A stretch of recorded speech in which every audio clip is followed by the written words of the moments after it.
What do you imagine the world to look like in 5, 10 years time? As I mentioned earlier on, you got AI and you got the Apple Vision Pro, and eventually they're going to come out with sunglasses like the ones you're wearing now that have every little thing that you need to see in front of you. So what do you imagine the world to look like?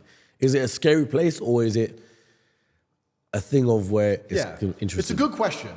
And I'm going to tell people how I came to my answer. I think the best way to predict the future is to study history. I believe in times of old, let's go back the last 3,000 years. If you were a king, your life was pretty good. Or it was as good as life could be. To be a king, you had power, influence, money.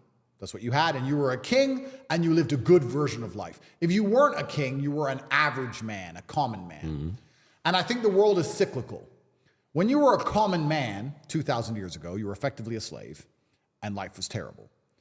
And then that was the same all the way up to perhaps the 1930s, 1940s. Being a common man was pretty terrible. And perhaps it was the war and the massive loss of life.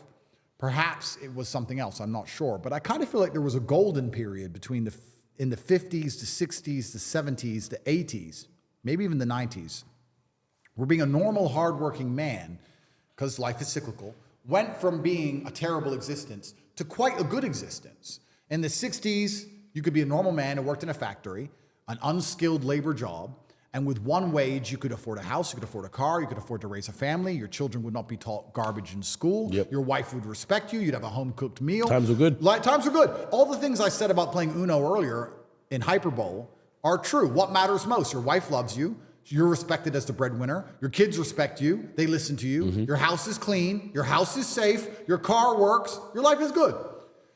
And I feel like because it's cyclical, those good times are over and we're going back to where it was before.